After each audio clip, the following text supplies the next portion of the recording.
How's it going, guys? Welcome to the 7th episode of the Coach Potatoes podcast. 7 large. That is 7 more than I thought we would get to, and my first time getting the name right.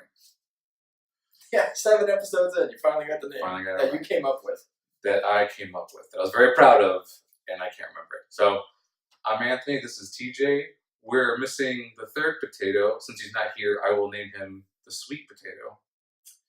He is not here. Him and his wife, Taylor, just became parents over the weekend. Yep. Gave birth to a beautiful little girl named Avery. So happy belated birthday, Avery. Welcome to the world. Yes. And him and the mama are doing their parental duties. Yeah, they just got home yesterday. So she had her on Saturday. That's right. Yeah, Saturday at 3 a.m. And they got home yesterday, so they are exhausted, as expected. So they are handling that, and we are handling this, going a little duet style. Handling this wonderful episode that we got coming. Yeah, wonderful. Congratulations, Ben. Yep. Big shout out. Big shout out. So, all right. So, we're going to touch on a little NBA. Season kicked off yesterday. Tipped off. Tipped off, I think would be the Tipped correct off terminology yesterday. here. Tipped off yesterday. We're going to go into a little bit of UFC because that's something me and TJ know a little bit more about. And then, of course, NFL. Full swing of things, NFL. Yep. Football. Yeah, week 6 just ended, entering week 7. So first off, NBA. It's no surprise. Golden State came out with the win over Russell Westbrook-less OKC. I think even with him, though. It was tighter than I thought it would have been. I will give it. It was 107 to 107 to 100. Okay, you're right. I guess Westbrook would have. I think so. To be transparent, I am not a humongous fan of the current NBA. I don't like. You're talking about the front loading? Yeah, I don't like the super team bullshit. I don't like just how soft the league has become. Obviously, we grew up, in the 90s and kind of the heyday of the NBA, and that was when it was a physical, awesome league to watch. And now it's just, in my opinion, it's downgraded. Not to say that some of the guys that are playing aren't absolutely freaking incredible. The guys like LeBron, KD, Steph Curry, these guys are absolutely dominant. They're amazing players. As a whole, I don't like a lot of what the NBA is now. But yeah, I think it's no surprise also that Golden State was on opening night. Their primetime game. Yeah. But I think it's funny that really the best team in the league, pretty much hands down, gives up 100 points a game. It's kind of mind blowing to me. Huh? Do Cousins even play? No. Okay, I don't even see him on here. Okay, so they were even without Cousins. So. Yep. Yeah. So I think anybody who's saying like, well, if OKC had Westbrook, they would have won. Well, if Golden State had Cousins, you guys probably wouldn't have even had a chance.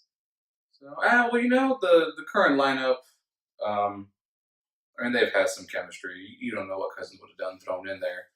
But, his presence, I think, would have taken up a lot of their attention as well. So It's hard to say without him being there. Cousins, he's arguably one of the best centers in the league. I think probably top 3. I don't know if I can name anybody else that would knock him out of the top 3. That's cool. Oh, knock him out of the top 3. Okay. Yeah, I think he's there. And like you said, they got chemistry. Golden State's got a lot of chemistry. This team, the core 4 being Draymond, Clay, Steph Curry, and KD won a title, together. So they've played together. We'll get to kind of some KD talk a little bit later here, but I think just kind of some too early predictions. For how the season's going to play out. I think Golden State's going to come out of the West. I think Houston is going to compete just like they did last year. I think they're a solid team. They picked up Carmelo Anthony in the offseason. I was just saying I didn't even realize that. Good solid team. I think had CP3 not gotten injured last year in the Western Conference Finals, they might have even taken out Golden State because they were looking good in that series. Never know. I think the Lakers will be a decent team. Obviously, they've got LeBron. LeBron on any roster in the NBA turns him into a contender. I think his supporting cast is a little weak. They got some good young guys, but no superstars really around him right now. But you know what? I think that plays more to LeBron's strength. You don't have any other star that's either gonna take away the ball from him, or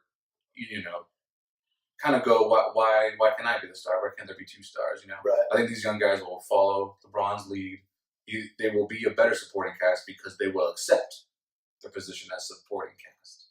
That's okay. I think I can see that. I think that's why they'll do good, because they'll know this is one of the best guys. I mean, arguably one of the best players ever. They'll follow his lead. Their work ethic might just shoot up tenfold. Again, the best thing for these guys is to learn from the best. Yes. I mean, I think it's hard not to believe that they'll maybe go to a final here in the next few years. But even if they don't, just that experience is going to be leaps and bounds, I think. Oh yeah, it's a great thing for them. So what, they signed JaVale McGee from Golden State. They got Lance Stevenson, Rondo. So that means so they brought in some veteran presence, and also some veteran support cast kind of guys. These guys have never really been the superstars on their teams. They've always been good players, just not necessarily the go-to players on any of their team. Was Rondo there when it was Garnett, Pierce, and Allen? Yes. Okay. Yeah, he played with them. Is this where we get full commitment from Bill to the Lakers? Okay, so if you haven't realized yet, I'm a pretty big Rams fan. Follow NFL very closely. When it came to basketball, definitely more of a college basketball fan. In Tucson, the Arizona Wildcats, not too shabby of a team. So yeah, that's easily my priority when it comes to basketball. I'm trying to make more conscious efforts to watch the NBA. Like a couple years ago, I picked the Pelicans just because they had just from being the Hornets, was it? Yeah. From the Hornets, they moved to New Orleans, and the Pelicans, and I was like, well, this is a new team, but I kind of lost interest. But I think with the Lakers, I'm gonna commit to watching their games. I'm not gonna say I'm a fan, but I want to see how they do. I want to see how LeBron does, not only in the Western Conference, but that team as a whole. So in other words, you're going to be the ultimate douche, and if they're not good, you're not going to be a fan of theirs. But if they're good, you're going to be like, oh, Laker hat. So despite me not watching a lot of NBA basketball, my favorite player has and always will be Shaq. Both for his Shaq Daddy. Yes, both for his on the court and off the court. He just seems like an all-around cool guy. Yeah. Great center, champion, lovely. I love Shaq. I love Shaq, and maybe that should have been when I became a Lakers fan. But again, never did. But not only that, but I support, like you said, Golden State out of the Western Conference. I root for Golden State because of the coach Steve Kerr, and not I'm a Golden State fan. I root for them though. I want to support Steve Kerr. Yep. And you got Iggy on the team too. And the Lakers, who's their coach? Luke Bolton. Luke. They got Miles Simon, one of their assistant coaches. I think so. Yeah. So there's a lot of ties there, but of course the one year that I think I'm going to commit, LeBron goes over there, and now it's like, well, he's like the ultimate bandwagon douche. Whatever. I'm gonna watch their games because I think their games will be exciting.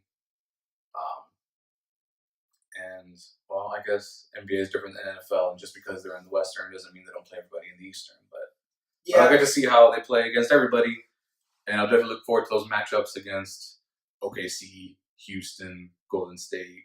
Yeah, I think OKC is also going to be in the playoff picture. In the playoff mix, they got Paul George and Westbrook. Both amazing superstars. So we'll see what they can do. Transitioning over to the East, I think biggest noise over there is Kawhi's move to Toronto. I think that's kind of the biggest question mark is what kind of impact is he going to have in Toronto? Since he's coming off an injury, he really didn't play much last year with San Antonio. I think Boston is the favorite.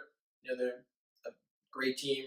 Kyrie just can't start off with the win over Tatum. 76ers. Yeah, I think Philly is a scary team still because they're so young and they've got a lot of good players. 76ers is another team I thought of because of TJ McConnell. Yep. Yeah, good old U of A alum. Yeah. And Milwaukee is another team that is scary since they got the Greek freak, Giannis. Kid is a beast. Absolute beast. He's like 7 feet, can run the floor. He reminds me of kind of like a little more athletic young Shaq. Like when Shaq first got in the league right out of LSU. Yeah. He was like running the floor, and, smashing oops and everything like that. Yeah, he was a monster. Oh, So he kind of reminds me of that era of Shaq. But yeah, I mean, Milwaukee's going to be another team to watch. Ultimately, I think the title race is probably going to come down to Golden State and Boston. Well, you think the Cleveland's back down to the shits now? Oh God, yeah. Oh, they're going to be fucking awful. They're going to be poop. LeBron was the only thing keeping that team afloat. I feel you, Cleveland. Sorry. If you're watching from Cleveland, hi. Yeah. But yeah, I feel for Cleveland. That's gotta hurt. They're gonna suck. The Cavs fans. Those who have remained Cavs fans. Both like early LeBron era, and then he left, and you stayed Cavs fans, and then LeBron came back, and you won a title, and you're still Cavs fans like this whole time. Much respect. That's good. But yeah, sorry guys, you're gonna join your NFL co-patriots and blow ass. Hey, that might be the only saving grace now. Baker Mayfield. you put a mural up of Baker Mayfield now. Take all those LeBron posters and paintings down. It's Baker time. Well, to be fair, the Indians are quite good. I know you don't watch baseball, but the Indians are a good team. No. But yeah, I think Cleveland's in for a rough year. And I think the rest of the East is in for a rough year. I think so. What, those 4? So I said Boston, Philly, Milwaukee, and Toronto. Yeah. I think are really kind of be the 4 big dogs. I'm a Chicago sports fan. Obviously, the Bulls. The Bulls are not very good. Granted, they've got our boy Lowry, who had quite a good rookie year for us last year. But I think that the Bulls are still just weak overall as a team. So we'll probably still make the playoffs because the East blows dick, but we're not going to make any type of run, I don't think. Even as little as I know about the NBA, I at least knew that. which is, again, why I want to see how LeBron does against all these Western Conference teams. Yeah, against the powerhouse loaded teams. Western Conference teams, I might add. Yeah, because even the bottom feeders are still decent teams in the West. I don't know if I would consider, again, when I committed to the Pelicans, I at least still pay attention to them. I mean, they have Anthony Davis. You can never count them out. Probably not for long. But he's there currently. Yeah. Currently. He's probably out after this season, most likely. But so in that same breath. Well, and I don't blame him because the way the NBA is looking, as you just said, all this front loading. If they don't get an Anthony Davis caliber player already established, I don't know. Also transition to what we're going to talk about. If Anthony Davis doesn't get a Kevin Durant on his team, yeah, I feel like he's gone. Or I guess the more likely scenario would be Davis would go to wherever Durant is. Potentially, I think that would, for that type of thing to happen, I think Durant would have to leave Golden State. So we'll get into it. Then. So I don't know. Okay, so here's my thing. I don't know if KD will leave unless. No, I don't even know if he'll leave. I think it's going to depend on how much money Golden State can offer him. I don't know how much they can offer him since they gave Steph Curry that just fucking humongous contract last season or the season before. And, I don't know if it's about strictly chasing titles or is it chasing titles along with getting a fat check? Well, so I think they can get that fat check. So I don't want to insult them by saying they're support, but the stars of that team, it's Durant and Curry. Yeah. I think I see Thompson possibly leaving. Maybe Green. I don't think Green can hold up a team as a Curry or Durant. Or even a Thompson. I could see Thompson, if Thompson went to the Pelicans with Anthony Davis. I could see them causing a riot. But I see one of them or both of them leaving with Durant staying with Curry, Cousins still there, and then that's how Durant gets his money. I don't know why Durant would want to leave Golden State unless he wanted a challenge. Like unless he wanted to carry his own team, he wanted to be LeBron because he's always been, Kevin Durant, one of the best players in the NBA, but he's always had a cast around. Okay, that's fair. I don't think a challenge is what motivates him because he went to a fucking super team. Fair point. So, I don't think the challenge is what he's looking for. I think if he's strictly looking for titles and he just wants to rack up as many titles as he can get, he should just take whatever the hell Golden State's willing to pay him. Obviously it's going to be in the millions. Not only that, I'm sure they get bonuses and for winning the shit, and Absolutely. sponsorships at the wazoo. Yeah, so it's not like he's going to be broke. Yeah. But is he going to get a super max contract from them? No, because they gave that to Steph. But, And again, I know Durant, MVP of the finals, MVP of the league. Because I don't know if he was this past year. I know he has been, but that is Curry's team, right? He was there first. He established himself first. Right. He was their star. They added Durant, and again, I'm not going to delegate him to a supporting cast. He was a star also, but I think Curry will always be the face of that team over Durant. Yeah. So that's what I'm saying. He can leave. To where? I don't know. I think he would go to the East if he went anywhere. He's been in the West his entire career. I agree, because if you were to go anywhere in the West, it would be to another super team. But then what's the point of leaving? I think if you're going to be on a super team, it's going to be money. It's going to be a money thing, or it could be a who does he think gives him the best chance to get to a title without being on Golden State's team where he's not the star. I think he could look at a place like Philly. Ooh, with Embiid, that would be cool. Because there's a lot of talk about LeBron, going to Philly if he was going to go somewhere else. Because they've got a young superstar team that he could plug right into. Oh, that's funny. He kind of went to the Western Conference version of that. Well, because he's been in the West his whole career. I could see him now that not that he says he's getting old, but he's getting older. He's not getting any younger, and he might want to go to a team full of young bucks that he knows is going to dominate in a weak conference. Pretty much, well, not guaranteed because he'd have to get through Boston, but probably at least guaranteed a spot in the Eastern Conference Finals. Boston, why not Boston? I don't think they'd have the money for him. Oh, okay. You're still on the money thing. Yeah, I think Philly would be able to pay him at least enough to entice him, and they have the roster to entice him as well. I think Boston has the roster to entice him, but I don't think they have the paycheck to entice him. Okay, I can see that. So I just don't know why you would want to, like in the case of Thompson and Green. Again, it seems like almost an insult to delegate him to supporting cast, but they have been and will never be the stars of that team. So maybe for their sake, they might want to do that. Whereas Durant, he's ready for his money. I think if anybody outside of KD would leave, it'd be Draymond.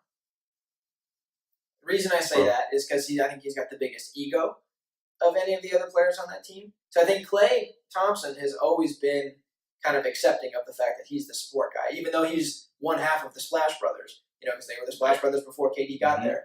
He was the other half of that. I think Klay has made it pretty clear, like, he'll take whatever you give him and he'll just keep winning titles. Like, he doesn't give a shit. Oh, yeah.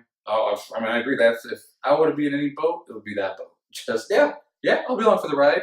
I'll shoot some trays while we're at it. It's like, if you're going to pay me a cool $8 million a year to just dump on the league and win titles every year, okay. Damn. Where do I sign? Damn. How many years do you want me to sign for? Like, I'm putting on fucking 50. I don't care. So I think Draymond would be the one to leave if any of the other supporting cast does, or if they're like, well, we got to clear somebody out to make some more cap room for you, and then they look at around the room and it's like, all right, one of you guys has got to go. Is there a salary cap in the NBA? Yeah. Wow, and they got rid of Sign Cousins. Damn, I guess I need to look more into because again, I'm mainly an NFL fan. I pay attention to the Rams salary cap, who were paying all that. I'm interested in that now. I wonder what they could have enticed Cousins. Aside from the fact that it's Golden State and he was on the Pelicans, how much could they have possibly paid him to take him away? Yeah. Because who the hell are the Pelicans paying besides I'm fairly certain there's a salary cap. I should go that route. Pretty sure there is, because there's only so much money to go around. But yeah, I think it'll be interesting to see how the league plays out. So I think so LeBron went to the Lakers. PKD in the Lakers? Well, I mean, if there's a team that have bankroll in the league, it's the fucking Lakers. Yeah, like just aside from LeBron. Well, I mean, they got Rondo and the veterans they pulled in, but the only superstar is LeBron. Yeah, You know, I mean, obviously they play together on the Olympic team. I think they can coexist. At this point, I think if there was any type of kind of discrepancy or one party maybe not being as in favor of it as another, I think it would be KD. I think LeBron at this point is one. He's already teamed up with other superstars, so he doesn't give a shit if another superstar comes in. And he's already got rings. He's already got money. He's like he's now been there. He's here to play and kind of just see if he can revitalize the franchise and get it rolling again. So if it takes bringing in a guy like KD to help do that, I think LeBron's going to be like, okay, cool. Like, I'm down for it. Yeah. It's going to be if KD wants to live with, being probably again not in the star. In the shadow again. Both in the shadow, as much as you can be with as much talent as KD is. Yeah, interesting. I don't know. Again, this is from us humble Tissonians, who have regular jobs. If I were getting paid, if I was one of the best players in the NBA, on the best team in the NBA, I ain't going anywhere. But that's just me. Yeah. Well, that's I think that's the average Joe standpoint. But who knows? Just, some of these guys will hold out for more money and all that bullshit. So we'll see. And I think it also will depend on how this year plays out. Because obviously there's always been a bunch of memes, and Peyton even took jabs at KD at the ESPYs. Talking about the U.S. women's gymnastics team won their all the gold medals. Yeah, I'm gonna take my talents over there. Man, KD savage. He's gonna look to see who kind of looks the best and who's doing the best. Or what? Or was he turned to Westbrook in that wrestle? That is awesome. But actually, that's a good point, because hopefully Houston are with Chris Paul and Carmelo firing on all cylinders towards the postseason. We'll see how they do. We'll see how the Lakers do with LeBron now. And yeah, you never know. Golden State. It's a great possibility they don't make it to the finals. Maybe. The West is not easy. They usually do. But deck has been stacked against them a little more. I do want to say, going all the way back to when you said you don't like this front loading of like these teams, and you have all these other teams to, please give me a win. I'm a big movie fan. So the way I see it is these giant ass films, and you got these little indie movies, and it's always just so cool to see this tiny little indie movie, possibly win Best Picture of the Year against these giant ass. I guess most of the movies who win awards aren't technically your Avengers, Infinity War, your Star Wars. They're not that. Right. But it's just nice to see these little, probably not very well-known movies battling it out with these very well-known movies, and they become darlings. You never know, but that's just how I see it. You might see I don't know, the Raptors have Kawhi, maybe he takes them all the way, and everyone's like, oh my god. But yeah, I mean, you'd like to see that kind of like feel-good story or whatever. Exactly. The not necessarily the underdog, favorite, the underdog story. But I think because that's part of my issue with the NBA. And we kind of talked about it. I think it was like on the very first episode we did, where I was talking about how much I fucking hate how in the NBA in particular it's basically set in stone what teams have a chance to even win the title before the season ever even starts. Yeah. Whereas like in baseball and football, it's basically a toss-up. Once you get into the postseason, it's like basically like you're hitting the reset button, and we're just kind of like, okay, now these are some interesting matchups. Let's see who's going to do what. Well, especially under the series format. Yeah. Sure, the best team might lose a game or two, but more than likely, the better team will win. It's not up to luck or chance or whatever. NFL, you won that game, you're out, you're done. Yeah. All right, so kind of in the same realm, but different sport, transitioning a little bit to the UFC. So kind of quick update.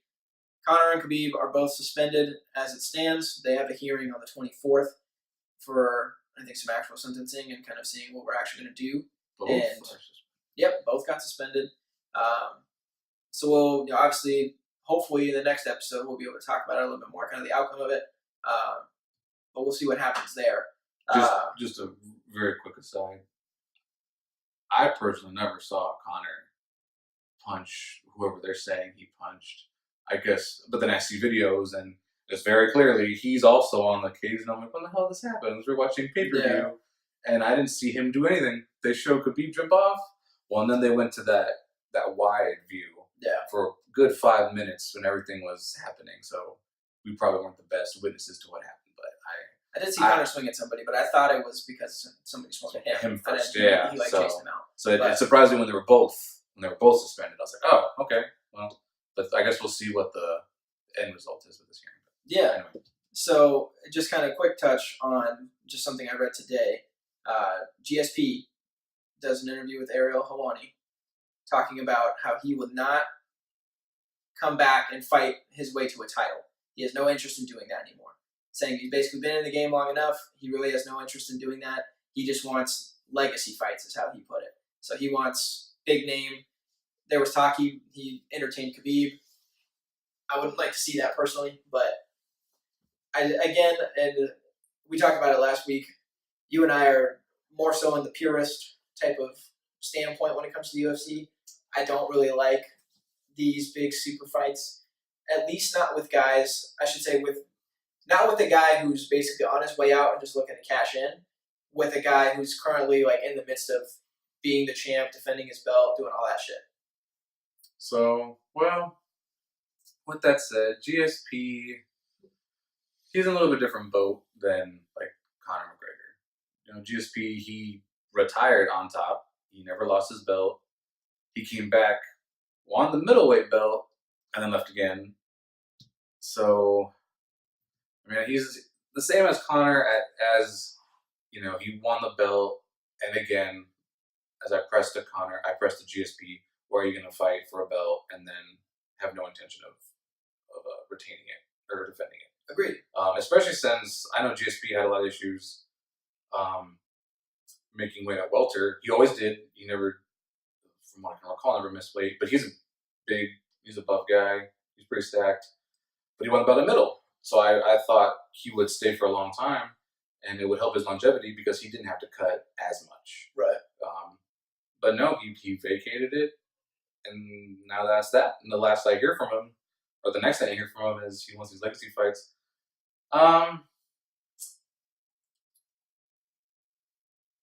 He can fight Silva. We can do a trilogy between him and Silva because Silva, I don't know what his intentions are. I don't think he'll fight his way back to a belt either. Just since he got robbed on a couple of these close fights, losing to Bisping. I'm sorry, Michael Bisping. You know, you have the win in your book. You can kick my ass. I don't think he beats Silva. That's just my opinion. But long story short, I don't think Silva's going to fight for a belt. I don't think GSP's going to fight for a belt. If he fights people in that realm and he just leaves the rankings alone, he leaves those top dogs alone again. So I don't like that Khabib fight either. No. I don't think it'll ever be a lightweight. No. GSP was cutting it close at welter. Oh God, no! But they have to fight in the catch. If he fights, you know, the Silvas of the world, and I can't even name you fighters like that who are just in it to win a fight instead of fighting for a belt. Then I'm cool with that. I don't see why. I think he's earned it. I think he's earned enough respect to just say, hey, I just want to fight. You know, you let me fight UFC. And I think that will cater to that. Again, we talked about them having a superstar problem or the lack thereof. So I see Dana also not being happy about that. He might go, well, you know, how about you do and we pay you, extra moolah. Right. So I don't know. I don't know how many fights there are out there for him to do a super fight, again, aside from Silva. But even then, you know, it's kind of too little too late. There was that stretch of time when Silva was running middle. GSP was running welter. BJ Penn was out light heavy, never really had, well, before Jones, you know, I just went through that gauntlet of fire. And then by the time Jones came around, I think Silva had already, he would lose it fairly soon after Jones wins. GSP would retire early also in the Jones era. I don't know. Again, I know GSP never lost the belt, but at this point, I think he's already over his prime. I think Silva is also. Well, I mean, I think Anderson's more past his prime than GSP is, but I don't. So it sucks because GSP is one of my favorite fighters of all time. I think you can make an argument that he might have been the best pound for pound champ in the history of the UFC with the way he dominated the welterweight division. You know, and It was to he the never point. lost that belt. It was to the point where that division was boring. Yeah, That's how. That's just the way Demetrius dominated his. With him more so because he tore through everyone like twice, yeah, except for Cejudo. But not only that, but GSP, I don't think his fighting style played to a lot of people's liking. Right? He No. was very dominant on the ground, yes. and everyone was just like, "What is this?" His wrestling was, second to none really in the division. As soon as he got a hold of like a body part of yours, you were going down. Yeah. It didn't matter. To his credit, he did try to finish him, but he couldn't. He couldn't. As far as long as he had the belt, I don't think he finished anybody. He finished people prior Right. to winning it, but as soon as he did, it was like a switch. And did he knock out Matsura? Yes. He did knock out Matsura. Yeah. So that was probably his last finish then. But then he just went through a bunch of people. I remember Hardy, Koscheck, Condit. I forgot Hardy even got a fucking shot at him. He did, and that's why I say he tried to finish him. I remember he was just trying to armbar the shit out of Hardy. Yeah, he didn't have great leverage, and he wasn't even putting any strain on the elbow. It was mainly him just pulling like at his shoulder. Yeah.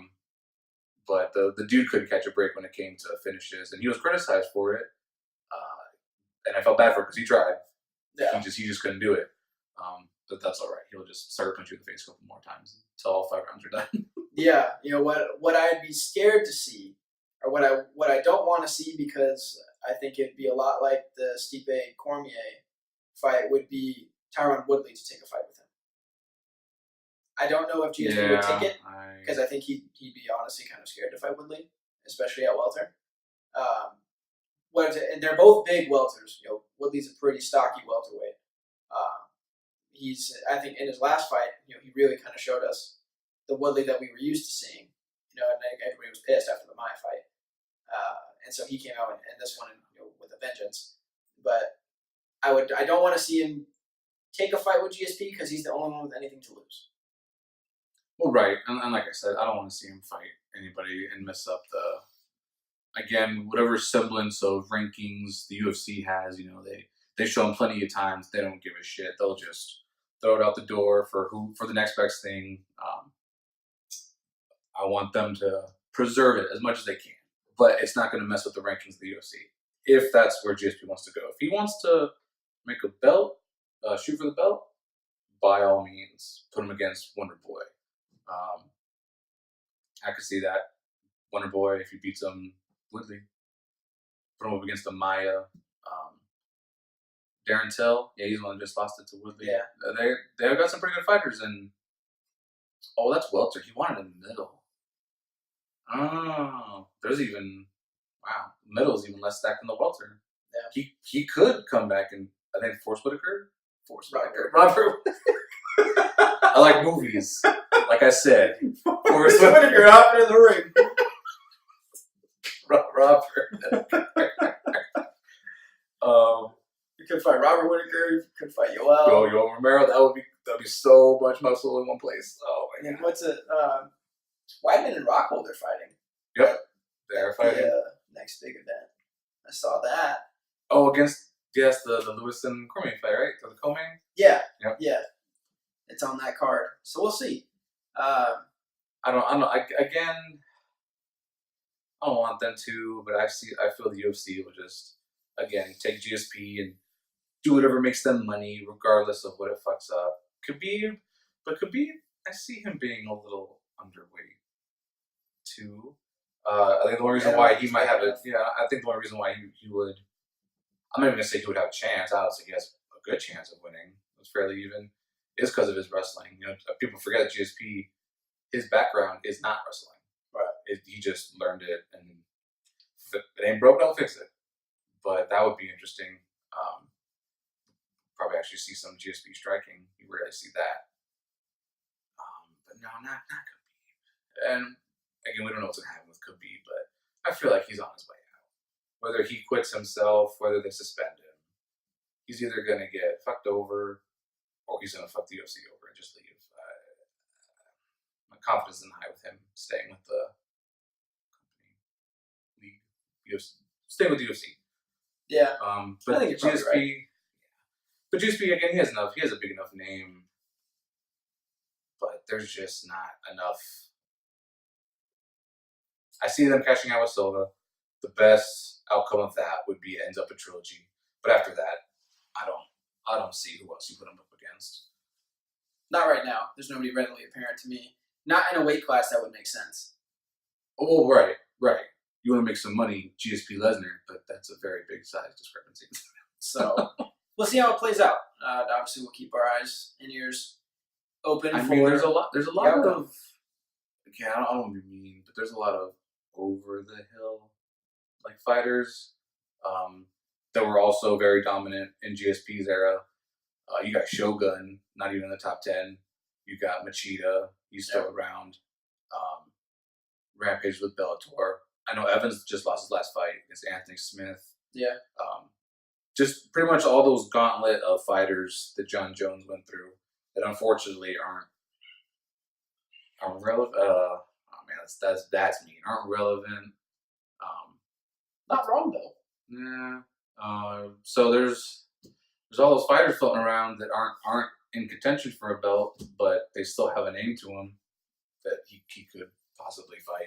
But yeah, I don't know if any of those guys even have enough pull themselves to have it like be a main event fight with GSP. All right, you and me are gonna know who they are, but a legacy fight. I don't know how the hell you define that. The best definition would be between him and Silva, and then that's why I always go back to that's the only person I could think of to be a legacy fight, just to say he beat GSP. But yeah, I don't know what's gonna happen, but let's move into the NFL. So we're gonna recap week 6, and then move into week 7 and kind of what we're looking at. So just kind of looking at this week, start with the Thursday night game. Eagles ran a train on the Giants. Well, I should say they ran a train on all of the Giants except Saquon. Saquon went off. Yep. Yeah. That was an ugly one. 34-13 final. Looking back at it, I'm not going to say they were wrong. I will get hindsight 2020.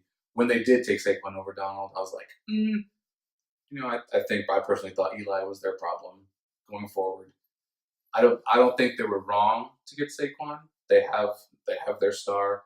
They have their leader too. I think you see him, the rookie, calming down a crybaby Odell. He's starting to get on my nerves. Starting to, but he was already on my nerves. What I'm saying.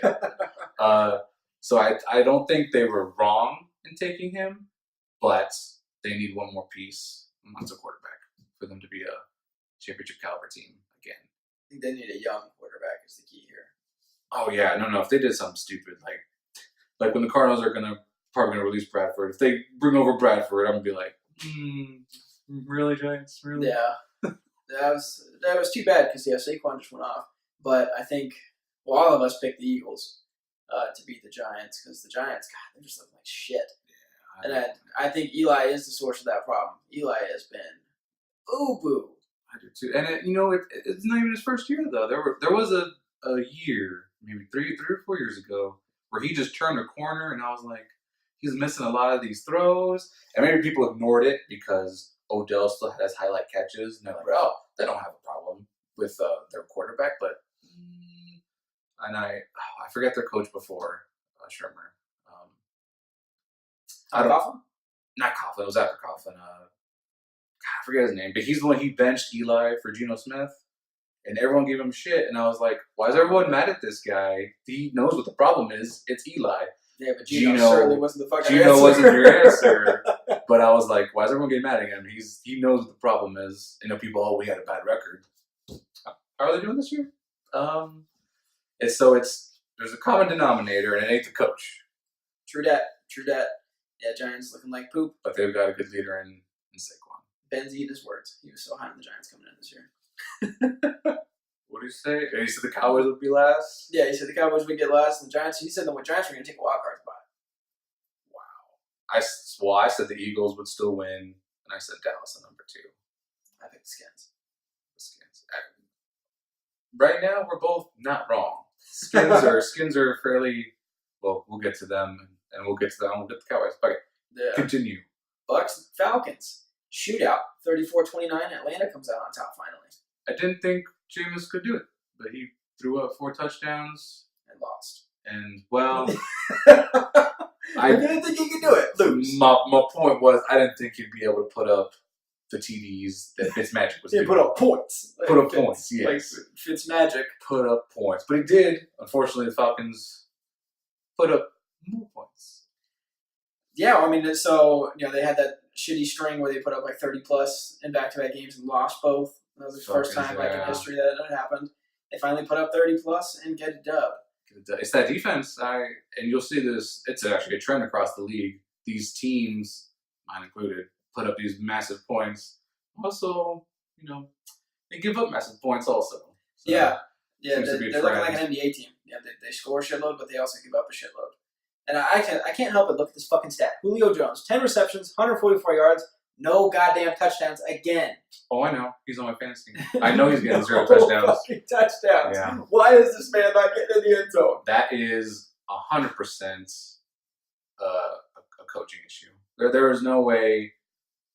I refuse to believe that Matt Ryan is going, Julio Jones? Nah, we're in the red zone. For whatever reason, they can't come up with the scheme or do a fucking fade route. I don't get it. I am a loss for words. I don't know why Julio can't get in the end zone.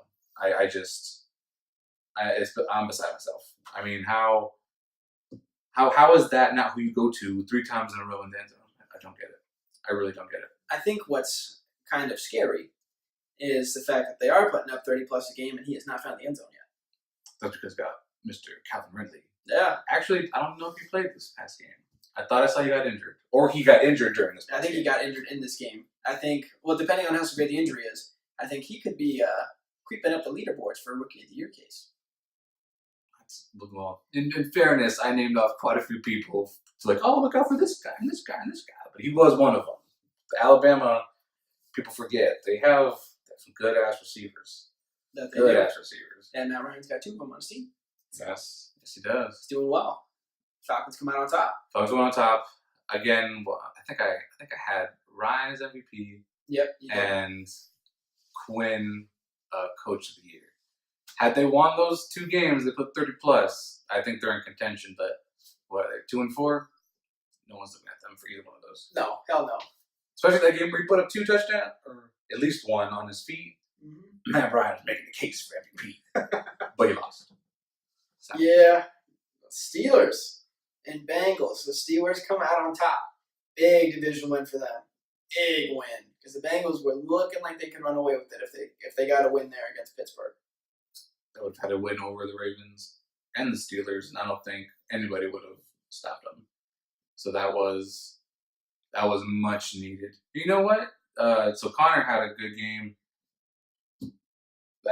Then this is exactly why I think Steelers don't get rid of Le'Veon Bell. When Connor, so the run game is doing well, they win.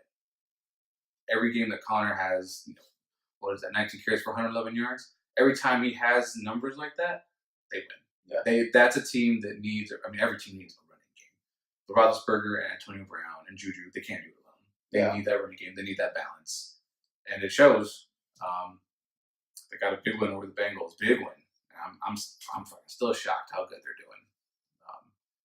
So good, in fact, that they knocked off the Rams Niners for the Bengals Chiefs this Sunday night. Yep, that is right. I agree with that decision. I do too. No, I do too. I'm not even mad about that.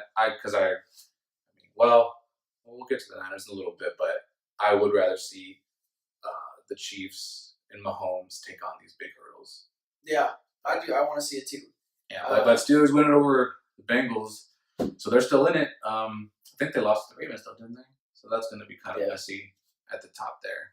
Yeah, that division could get amongst the top 3 teams. It could get a little murky. Yeah. Browns are not in contention at all. Sorry, Browns. Browns watch. They got dumped on. That's the next game. Chargers over the Browns. I never said they were going to win. Then again, you might go back to the film. And, yeah, they didn't. They don't. I will say. I've said it in the beginning. I'll say it again. Baker is not the answer. He's not. You just can ride the Baker train because he got him their first win in 2 years or whatever the fuck you want to say. He's not the answer. He's not going to be a good professional quarterback. He's not the answer. It's very early. It's very early to tell. And funnily enough, if they only finish the season with 2 wins, which I don't think they will, but they will still keep him as starter because he broke the streak. I don't think you're wrong there. I think because he got him a win, he's earned himself a starting role next year. As sad as that is. Well, you know what? And this they may take into account more so than the wins. He puts butts in seats, and he makes people watch. I gotta say, I didn't give 2 shits about the Browns. The only reason why I did is because I felt really bad for them. But now they're okay. I don't have much of a leg to stand on after they lost by 24 points, but they were tied with every single team previously in the 4th quarter, which includes the Bengals, which included the Ravens, the Steelers. I forget their other games, but the Raiders. I think he's their answer going forward. But this was their season low. They got pootied. Yeah. They got absolutely pootied. 38-14. So, Seahawks give a big old dickin' to the Raiders. The Raiders suck so bad. They're so bad. The Raiders have problems everywhere. Derek Carr is fucking ass. He is garbage. They need to get rid of him. Their defense blows. They got rid of their best player. Like, they are hurting in basically every category. They suck. When you think of their stars, so I think of the running back, the quarterback, the receiver. Cooper is inconsistent at best. Yep. Carr is even less consistent. And then Lynch, I mean, how much is his heart really in it when he knows he's not going to be here next year? The only reason why he did is because it was Oakland. It's not going to be Oakland next year. Sorry, fans out there. And also sorry because usually when teams move, they like some consistency at the coach position. So this will not be Gruden's last year. Not that I think anybody thought it was.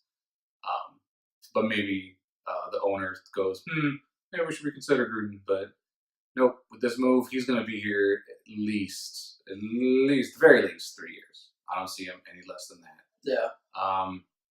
I don't know. I think one of the reasons why he didn't Mac, because I don't believe he never spoke to Mac. I don't believe he didn't give it any thought. I think the reason why he let go of Mac is so he can have that cap space, just in case they didn't have their quarterback, which I agree they don't. So now he has the money to go get one, and pay him. He's got the money for another receiver, another running back. I think they'll probably need a running back before a quarterback. Again, Lynch is done. They don't have depth at that position either. Yeah, that's for sure. Cooper, I think he could be cured if you had a better QB. Him, I'm still iffy about because he was an elite receiver. I think he still is. He's not putting up the numbers. I think he's the exact same train as AJ Green. You didn't hear about him very much past few years. He had problems with Dalton. All of a sudden, Dalton goes, why am I not hitting our best player? All of a sudden, they're winning. Sorry. Yeah. Who would have guessed? You throw the ball to the best player, you're going to win. You're going to win games. Seahawks, I think they were talking when they were playing against us, they found the run game. They didn't have it. They were sucking ass. And they started 0-2. Since then, they've gone 3-1. Yeah. So they found their run game. They found their voice. That's not right. But they found what works. They found what works. So I think the Seahawks are always trouble because they got Russell. They got Pete Carroll. But they found their groove. So next, Fucking Bears. The fucking Bears go into Miami and choke ass and lose in overtime. God, it's so irritating. So freaking irritating, man. I can't stand the fact that Brock Osweiler shredded our defense, 380 yards and 3 TDs. He didn't even fucking start. Actually, I think he did start. I don't think he started. Tannehill got injured, I'm pretty sure, in this game. Yeah, something to look up. I could have sworn Brock knew he was going to start, but regardless, it's Brock Osweiler. Yeah, that's just so irritating. I did see Mac didn't practice today, so I'm wondering if he got hurt during the game. I didn't see it live. But from just watching the play-by-play and kind of watching the game unfold, looks like we didn't do jack shit. That's why we didn't have any sacks. So we didn't do shit rushing the passer, which just gave him all day to pick us apart. It was so freaking irritating. We should have won this game. It was in the bag. It should have been done. And we choked it. And then we come up with a miracle fumble on the one, drive down and kick a field goal and fucking miss. I don't know what's in the water with kickers this past 2 weeks, but I'd rather just go for it on 4th and forever than fucking kick a field goal at this point. I'd have more confidence in completing a 4th and 15 than having a guy kick anything more than a 35-yarder. Yeah, I think your inconsistency though stems from the offense. You don't help your defense when you have put up 28. Well, you did, but if this wasn't a 31-28 game, I would agree more so with the offensive consistency. But we put up points this game. Because defense, so I feel bad for defenses, because especially the rankings. I think I saw the Packers have one of the better defenses, but that's only because their offense is just so good. What I'm saying is that defense isn't solely just their play. It matters on how good the offense is doing. Is the offense giving you enough rest? Is the offense putting you in shitty positions? Like, oh, hey, sorry, Mac, I just fumbled the ball on the one. You got me in the game. Oh, yeah. you let in a touchdown? Defense's fault. True. So defensive play, there's a lot more to the story than just, they let them score 30 points. There's more to the story than that. Agreed. I find so 28, you should win. I know, but the reason why I didn't watch the game either. But I feel like the talent that the Bears have, it's hard to pin it on them, the defense solely. I think there's other things at play there. We don't have Trubisky's numbers. You never know. He could have had 3 interceptions. Actually, no. We gonna look. I don't think he did. No, he didn't throw. I think he threw a pick. A pick, yeah. I think he threw 3 touchdowns and a pick, if I remember right. Yeah. 3 touchdowns and a pick. Okay. Well, so he's firing on all cylinders. Yeah, it could have just been you guys were scoring each a piece, and Miami had the ball at the end. Another OT game too. What? Yeah, kickers being shitty and OT games. Don't stop with these ties. Stop. Yeah, I don't like it. I don't like it at all. Just stop. But you guys are very inconsistent. Good lord.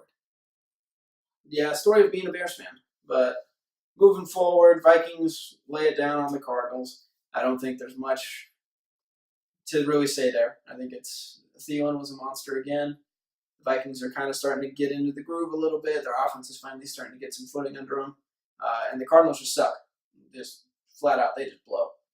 Yeah, they got a rookie who, like I've said millions of times, I love when young QBs work behind a veteran.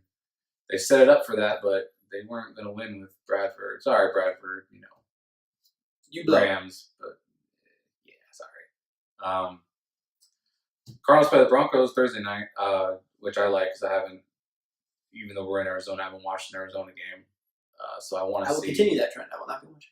I want to see how Josh Rosen is. I haven't really paid attention to him. I haven't seen what he's done. They threw a pick against the Bears. They threw a pick against the Bears. Of course you would know that. I don't know. Cardinals are on a good team. I don't know what's going on with David Johnson. Again, I haven't watched any of their games, but he must not be a big presence. He's got a bunch of turds around him. I don't blame him there. So, but sorry, Cardinals. And sorry, Fitzgerald, if this is indeed your last year. I hope not. It's too good to go out like that. Gone to a different team. Jets Colts shootout. The rookie Darnold comes out on top, 42-34. Granted, Luck put out 4 touchdowns, but which is funny because I was about to say, I'm not very high on Luck, but he's throwing 4 TDs. His defense just sucks ass. I was gonna say both teams, and I mean not just those two teams. Like I said earlier, every team that's been a trend. High points, you take some, you give some, and it's just who's left standing. But I think this plays more towards the Jets. Again, they let 34 points in, but they do have the better defense in my eyes. And again, defense, you just need to disrupt them once or twice. If your team doesn't stop scoring, you're going to win. And I think that's what happened at the very end. Not only that, but Jets, they have a killer 1-2 punch with Powell and Crowell. Yeah. If they want to, they can keep it off the field the entire game. You got a pretty decent running back to go. Yeah, that's for sure. Yeah. So, and that's usually the formula for these gunslinging QBs. You keep them off the field, you stop them at least once of the very few possessions they have, and you just run it down their throats. Granted, it was 42-34. I'm not sure they were successful at that, but they still won. Yeah, hey, get W's. That's what counts. Yeah. But they're also in the division with the Patriots, so it doesn't matter. Yeah. Well, we'll see. Panther Skins. And Skins. That is take it home. Surprise. 23-17. Carolina looked good their last game. Well, that's what I was saying. I thought they were the most complete team in the NFL.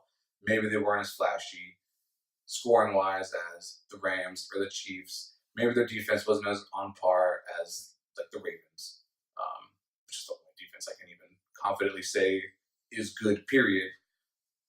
But I thought they had one of the better rounded teams in the league. They're 3-2. That's not bad.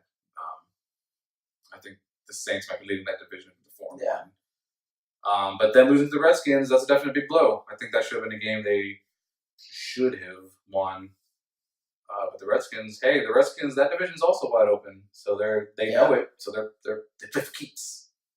That they do. Actually, I think they're tied #1 with the Cowboys now. Yeah. I mean, I was the highest on the Skins coming in. I think they're a good team. I'd be lying if I said I wasn't shocked. I am too, because they beat Carolina. Because Carolina, on the other, looked really good. I think Washington may have gotten the steal of the offseason in getting AP. Yeah. Well, AP, he definitely has it in him. The thing is, I think he forgets he's getting up there in age, and he injures himself. Right? This is not a guy who runs out of the.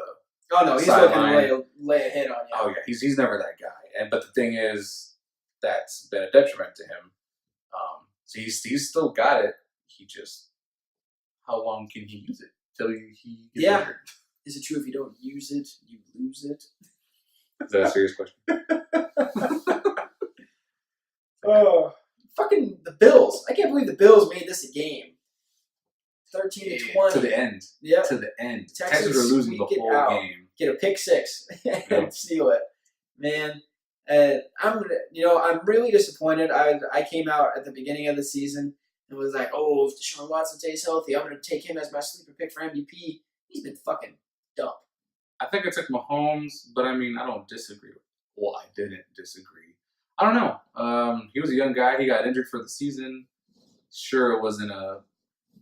He looked fucking practice. good. It was practice. He looked so good last year until he got injured. Or in practice. So I thought this year, he was just going to come out guns a-blazing. Yeah. And he has been...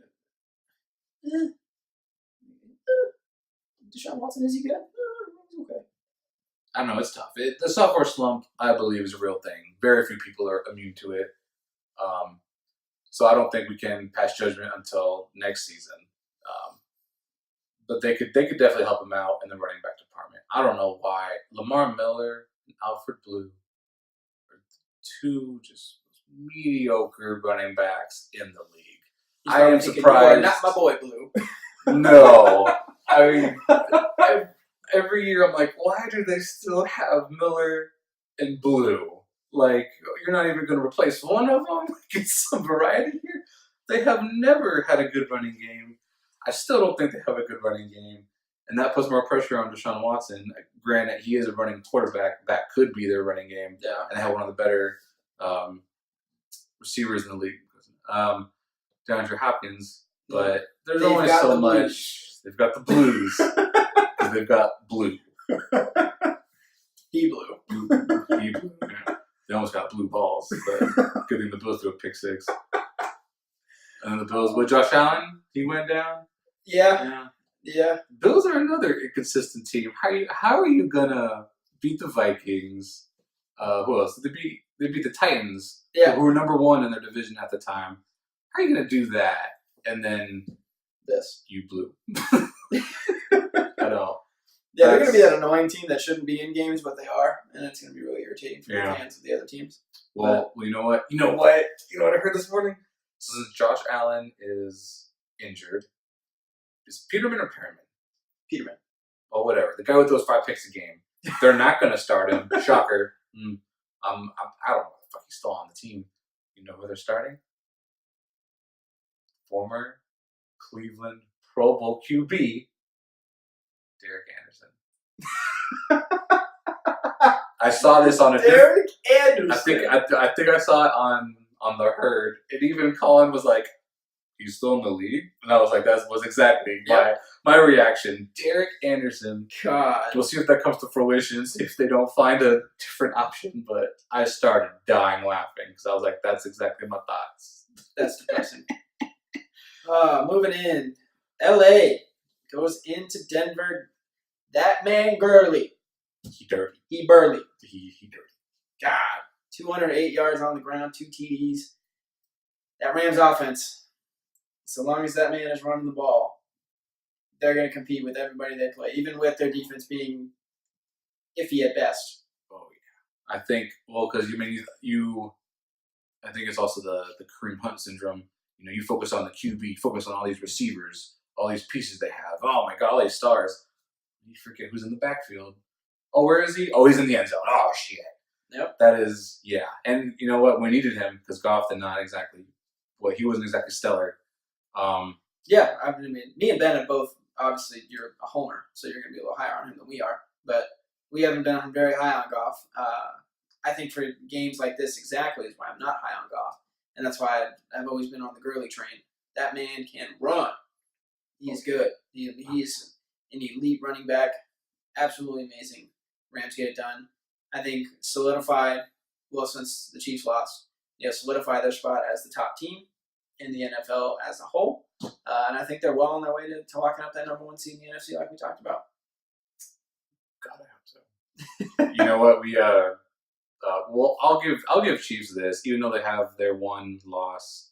I think though they've proven that I would even hear arguments they're still the number 1 team in the NFL because they've already played the best of their conference. They beat the Jags, they beat the Steelers. They came we'll talk about it in a bit. Super close to knocking off the Patriots. Holy shit! I thought had they won, that would have been going all the way. Sure, they might have lost a game here or there. I thought they would have won easily the Super Bowl. So I'll give that to their credit. The Rams, we beat the Vikings, but we haven't played the Eagles. Granted, how they're doing this year, but they were last year's Super Bowl winners. We haven't played the Saints yet, even though we did beat them last year. My point being, we haven't played the best of our conference yet. The Chiefs have, and they're 5-1. So I will give the Chiefs that to their credit. But Rams better win the Super Bowl. We'll see. So kind of in that light of best AFC teams, the Jaguars got pootied by the Cowboys. All of a sudden, the Cowboys look like they know how to play the game of football. 40-7. Oh, I know. I think all this talk about the Jaguars' defense being elite is out the window. So it definitely is, but again, this is another case of this. There's more to the story than the score. You can be the best defense in the world, but if it pains me to say it, your QB is Bortles and you're throwing multiple picks a game, I don't give a shit how good your defense is. You lose in ball games. Yes. Yeah. So. Yeah. But what I also will say is Dak, someone I know we've been pretty critical on. He got it done. He got it done. Ezekiel Elliott, again, shocker. Your best player does good, you win. Cole Beasley, I did see someone say he should have been their number 1. I was like, the way receivers work, you got to be a certain height to ride that number 1 receiver ride. But he's definitely a solid number 2, a consistent number 2. Yeah. But they do need the number 1. Gallup could be the guy. He's still, he's a rookie. I don't think he's shining like Ridley is as a rookie, but give him a year or two, he could be your number one guy, and they could be set at receiver position.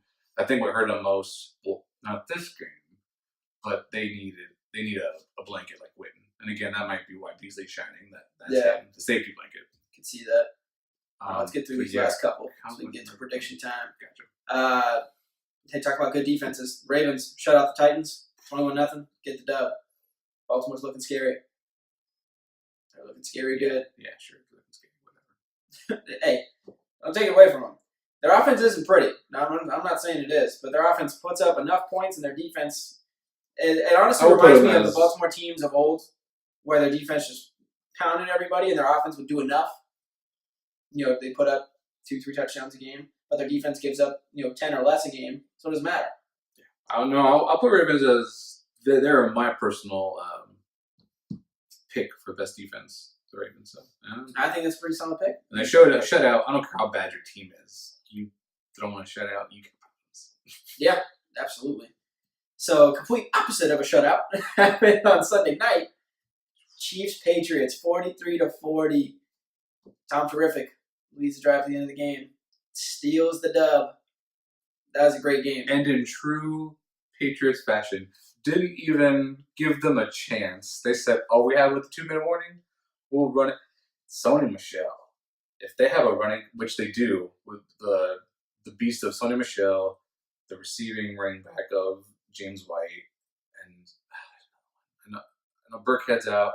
They have another one that they use also as a running back. Maybe Cordell? Nah, he's a receiver. I can't remember. But if they get a running game going with Tom Brady, no one's beating them again. Sorry, AFC. You have your hopes with the Chiefs. They might be the champions to knock out the Patriots, and they get a running game going. Who'd have thought? Yeah. But again, the Chiefs, Mahomes is the real deal. I wouldn't question him at all. The reason why I circled this game to see how Mahomes would stack up is Patriots may not be the better of defenses. I would say they're consistent. Let 40 points go. I don't know how consistent you are, but they have one of the best strategists in the game in Belichick. Yep. And I think he knew, as everybody else knew, you can't contain Mahomes, but maybe you can outplay him, and they did. Well, I think if anybody gives you a chance to outplay him, it's that man Tom Brady. Yep. So he did it. And this type of game is exactly why the Patriots were my Super Bowl pick, because I think if you get in a shootout with him, you're going to lose. And you get Edelman back. Hogan has been fairly consistent at being healthy and catching balls. If Gronk stays healthy and Josh Gordon comes up, Josh Gordon could be a absolute snag for them. I was reading, I forgot what show it was they were talking about, but they're saying Josh Gordon could be the best weapon he's had since he had Randy Moss. I don't disagree. I don't want to say other coaches let him, get busted for drugs and shit. But I think with Belichick, the fuse is a lot smaller. Yeah, I think he even smells or he suspects, get out. And Josh Gordon, you're on a team who's going to contend for a Super Bowl every year. As long as Brady's there, I think that's even more of an incentive of don't fuck it up. Yeah, I agree. That's dirty. That's looking like a bad team to play against right now. Yeah. And finishing out the week, Packers barely squeak out a victory over the Niners. I don't know if I'm more. I don't know who I should give credit to. That the Niners actually played well, or the Packers showing some signs that they might be on a decline here. I don't. Their running game is poop. Yep. They don't create enough of a diversion off Rodgers to to kind of free up the passing game a little bit more. Granted, and Rodgers still throws for 400+ yards and multiple touchdowns a game. I don't think he's 100% yet. Still, so who knows how much that's playing a role. But as far as on paper, their defense is at least decent. Amongst the better teams in the league as far as yards per game and stuff like that. But I wonder how much of that is Rodgers keeping them off the field. Type thing, kind of like we talked about earlier. I want to see how they do later snaps. Because who have they played? The Bills, the Bears with Trubisky, who aside from one game is not going to put up that much points. You had Cousins in a new team. You had I can't think of who else he played, but I want to see how he does against everybody else. Yeah, I don't know. I'm not sold on Green Bay, but we'll see how it goes. We always said Rodgers is kind of an X factor. If he does well, they're always in it. Agreed. I agree. All right, so now we'll run through the predictions real quick for Week 7. Finish us off, and we'll probably tweet Ben's picks out. We'll get his picks in for the week as well, remotely. So tomorrow night, Thursday night, Broncos Cardinals. Cardinals at home. Broncos are only a 1.5 favorite. I'm taking Denver. I think the Cardinals just suck way too much balls. I think even as inconsistent as Denver's been, I think they'll get a W. I agree. Broncos over Cardinals, but I do look forward to actually watching Josh Rosen, see what he's got to offer. Yeah, we'll see. Titans Chargers in LA. Chargers are 6.5-point favorite. I'm kind of surprised the spread's that big, even though the Titans just got shut out. But that's probably why. That's probably why. I'm taking Chargers though. I think the Titans have been inconsistent at best. Granted that Ben is correct in that they typically tend to play to the level of their competition. So I think we'll probably get a better Titans team. All right, well, since he's not here, shut up, TJ. Shut up. But I don't. You guys dog me for liking the Chargers because of Rivers so much. They've got a good team. They've got Rivers. They got the twin backs of Gordon and Eckler. You got Keenan Allen, and then like 5 different Williams receivers that he can throw to. I like their offense. Once they get Bosa back, he might be back. I don't watch the Chargers. He might be back, but no, I saw something he's still out. For sure. Yeah, but with Bosa, they're 4-2. We could see them in the playoffs. I take that back. Chiefs are in the. They could go for a wild card. Take a wild card. But they're gonna. If they beat the Chiefs, I'll be much more higher on them. I'm taking the Chargers. I still really like them. Yeah, Chargers. Big game for the Bears. We host New England. Not a game I want to play. Especially if there's a question mark around Mac being in the game. I really don't want to play this. Patriots are a 3-point favorite.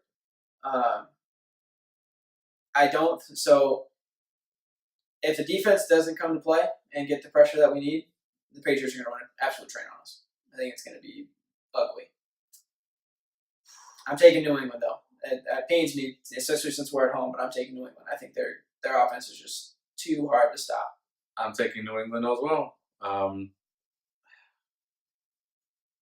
Belichick, I don't think he needs to think too hard to stop Trubisky offensively. No, offensively, he doesn't. I don't think he has to think too hard. And in terms of their defense, I mean, you got Gronk, you got Hogan, you got Edelman, and you got the running game with Michelle, the receiving running game. That's a thing with James White. He can get the ball out of his hands in a heartbeat, and the Bears will never touch him. I'm taking Patriots. Yeah. You got Bills at Colts. Bit of a snoozer. The Colts are a 7.5-point favorite. I'm a little shocked. And they're 1-6, and they're a 7.5-point favorite. I'm not quite sure how that one works, but I think that all falls on the Bills QB situation. Hey, former Cleveland Pro Bowler Derek Anderson could lead him to the promised land. You never know. If he had that in him, he would be at least the backup somewhere. Oddly enough, I'm gonna take the Bills. Really? I think they choked away the win against Houston. I think they competed a lot better than they should have. They played really well up until that last play, basically. I think the Colts defense just sucks. Like they just Luck throws 4 touchdowns a game, but they give up 5. It doesn't matter. So I'm going Buffalo. No, I'm going Colts. Luck can put up 5 touchdowns, and I don't think Bills with this Derek Anderson or whatever QB they have are going to be able to keep up. Not only that, but their running game with Sean McCoy. What the fuck is he doing? I don't. Shady, come on, man. Please stand up. No. Well. He's on my fantasy. What do you want me to do? Eminem. That's cool. Yes, he would be better. I would rather play him at running back than LaShawn McCoy. Well, let's see. So, speaking of Eminem, we got Detroit. Lions at Miami. The Lions are a 3-point favorite on the road. Yeah. That's it. That's an interesting stat line. There's some weird things going with the NFL. Oh my God. I am actually going to stick with that. I'm going to take the Lions. You're gonna take the Lions? I think Stafford's kind of starting to find a little bit of a rhythm.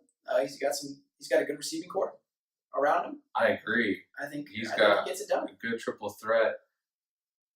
Man, oh man, I don't. See, the Dolphins should not be 4-2.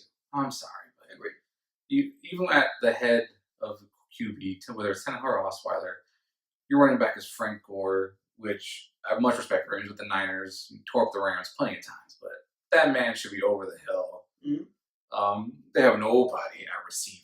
What do they have? Stills, and that's it. I don't know how they're 4-2. I can't even piece that together. I don't even know who the fuck I'm picking. I'm gonna go Dolphins only because I think they have a better defense. Fair enough. And I think that gets it done. Vikings at Jets. Minnesota's a 3-point favorite. I'm taking Minnesota. I think Minnesota's offense is starting to piece it together. Thielen's a freaking animal. Putting up like 10 receptions, 100 plus yards a game, like every game. I don't think Darnold has enough in the tank to get past Minnesota. I agree. Again, Vikings, you might see how many points they're letting through, but I still think they have one of the better defenses. If they can at least bottle up Crowell and Powell, and you put the pressure on Darnold, I don't know if he comes out succeeding because Vikings have some good DBs as well. Yeah, I'll take Vikings. Yeah, Panthers at Eagles. This is a good matchup. Interesting matchup. This one's tough. Philly's a 4.5-point favorite. 4.5. Well, that's in Philly. Yeah, they're at home. Oh man. You want to go first? Yeah. I'm taking Panthers again. Like I said, I think maybe they don't have the best offense. I don't think they have the best defense, but I think they're one of the best, well-rounded teams out there, and I like that over the Eagles. Carson Wentz, he's starting to get under control. I still think he's shaking off the rust, shaking off. Well, he technically is in the sophomore slump. Is he? No, this would be his third year. Yeah. I don't know. I still haven't seen enough out of him to say he's back fully. I think Panthers take it. I'm going to go Carolina as well. I think McCaffrey and Newton will control the clock and kind of minimize Philly's offense. Take the W. We got Browns at Bucks. Players to watch: the bench Ryan Fitzpatrick. Thanks, ESPN. Tampa Bay is a 3.5-point favorite, or 3-point favorite. I'm sorry. I'm taking Tampa. I said I would never pick the fucking Browns because they suck. Jameis looks like he could actually throw the ball a little bit against Atlanta. I think he will not necessarily have the same amount of success, but I think he will be able to sling it, and the Bucs will put up some points. Don't you fucking dare pick the Browns. Don't you fucking dare pick the Browns. Only because I'm very close and because it's a home game, I'll take the homers and go with Tampa. But this is a very winnable game for the Browns. Texans at the Jags. Somehow, the Jags are a 5-point favorite, even though they score like 2 points a game with shitbag Bortles. I don't know how that works. Granted, Houston's not exactly lighting it up, but 5 points, yeah. Jacksonville's defenses look like crap. I think Deshaun Watson and DeAndre Hopkins are going to have a field day, and I'm taking Houston. Yeah, I like Houston too. We got the Jaguars again. You can have the best defense in the world. If your quarterback's giving away the ball 5 times, you're not going to win. I'm going to go Texans. What could be the matchup of the week? Arguably, maybe the Bengals Chiefs one a little bit later. Saints at Ravens. This is a good matchup. Baltimore's a 2.5-point favorite. So, that's just because they're at home. Yeah, the odds makers are pretty torn on this one. So am I. Well, that's a high-flying offense versus, again, I would say the best defense in the league right now. Yep. I'm curious. It's kind of that unstoppable force meets the immovable object type thing. I'm wondering which one's going to come out on top. I I'm going to stick with the Breeze train. I think New Orleans' offense is better than how good Baltimore's defense is. And I don't think Baltimore's offense is good enough to keep up. Yep, that was going to be my exact reasoning for picking the Saints. I think Breeze takes it. I don't think it'll be a high-scoring game, but I think like with the Saints, that's tough. That's always tough to see if they're going to be, but they're usually a high-scoring game. Saints, just because of the offense. Rams-Niners. Could this be the allusion to a trap game? This is exactly what a trap game is. You have the immovable object in the Rams, who have proven that they're not immortal. Goff didn't have that great of a game. Their defense is 100 points, over 100 points over the past 4 games. That's we got to stitch it up somewhere. This is the definition of a trap game. The Niners just came off a game that they gave away. They also gave it away to the Packers of all teams.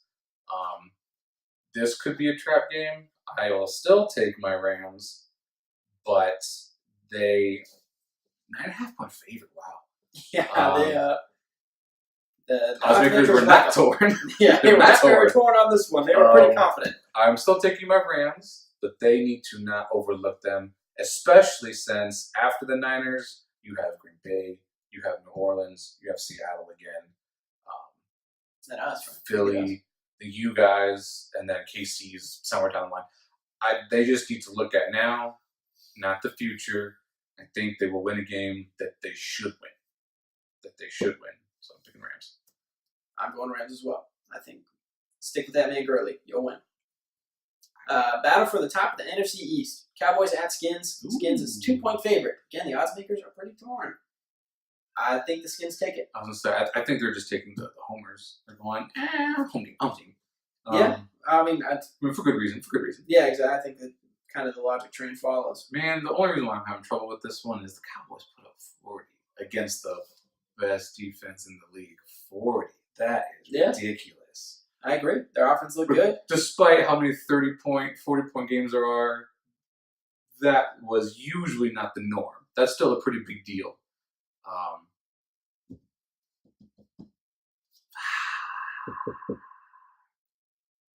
I'm gonna go Cowboys. I think they offer more offensively than the Redskins do. Oh, we'll see. Well, we will see. Matchup of the week, probably. Bengals at Chiefs. That is your Sunday night game. 6-point favorite, KC. I think I agree with that. It's that man Mahomes and Tyreek Hill. Hot damn. Yeah, I don't. And you got Kareem Hunt in the backfield. They just got weapons upon weapons upon weapons. They are good. Yeah, I don't think the Bengals have the type of offense like the Patriots do, to where they can get in a 40-point shootout and win. Well, yeah. Like I said, the Chiefs, I have much respect for them. Even though they're not undefeated anymore, they've already played the best of their conference, and they came out 5-1. Yep. I think they're over the hill, and it's downhill from now. I think they're gonna have their way with every other team they have going forward. They might get a little hiccup if the Chargers can get it together. I don't have their schedule in front of me, but again, they've beaten the Ravens, they've beaten the Steelers, they've beaten the Jags, have they beaten the Ravens? Am I misremembering that? I know they've beaten the Steelers, they've beaten the Patriots, they came close to the Patriots, they've beaten the Jags. I don't see much in terms of roadblocks for them. Chargers, Steelers, Niners, Broncos. Yeah, I doubt Ravens are in there. In Jacksonville. Yeah, I don't see, and they've already beaten the Chargers, so I don't see any road bump. Yeah, I think so. Looking ahead, we've got the Bengals, but I think they win. I think they beat the Broncos. I think they beat the Browns, the Cardinals. They beat the Rams. That's in Mexico City. That'll be a cool game. Let's just say, for argument's sake, that's an L. I think they beat the Raiders. They do play the Ravens. That'll be another telling game. I think the Chargers might give them a little hiccup. Seahawks might, if they keep playing the way they are. I think they beat the Raiders. I think they're looking at a 13-3, 12-4 season. I don't see who can beat them really either. I think they take it all the way to at least the AFC Championship game. It would be my guess. But for now, the Chiefs over the Bengals. Taking Chiefs. Then finish it off. Giants at Falcons. Record-wise, this is a snoozer. 1-6 versus 2-4. 1-5. I'm sorry, versus 2-4. Atlanta's a 5.5 point favorite. I'm gonna take Atlanta as much as I really like Saquon. The Giants just have proven time and time again they suck, and Atlanta just continuously puts up 30 a game. I think they'll get it done. Yeah, I'll put the Falcons. I think 2-4. It's a pretty harsh record considering how good their offense is doing. Yeah. They just can't close it out. But I think the Falcons, they have at least more together than the Giants. Agreed. So, all right, then we're gonna wrap it up there. We're gonna wrap it here. So hope you enjoyed just us two talking. I know it's pretty brown. We usually have the white guy to add some flavor, but I'm half. I'm half whitey. So he's half. He's half. 50-50 spread. All right. Well, next week we'll get the sweet potato back. We're sticking to that whether he likes it or not. He's a sweet potato. I'm sure I love it. Yeah. Well, once again, I want to congratulate Ben on becoming a parent. Yep. And you'll be able to see him next week. I want to ask him if he's gonna pressure her into being a Red Sox fan of all things. Oh, 100%. Yeah. He absolutely will do that. That'll be a question for next week. Right now, Anthony, it's TJ. Thank you for joining us again, and we'll see you guys next week. Later.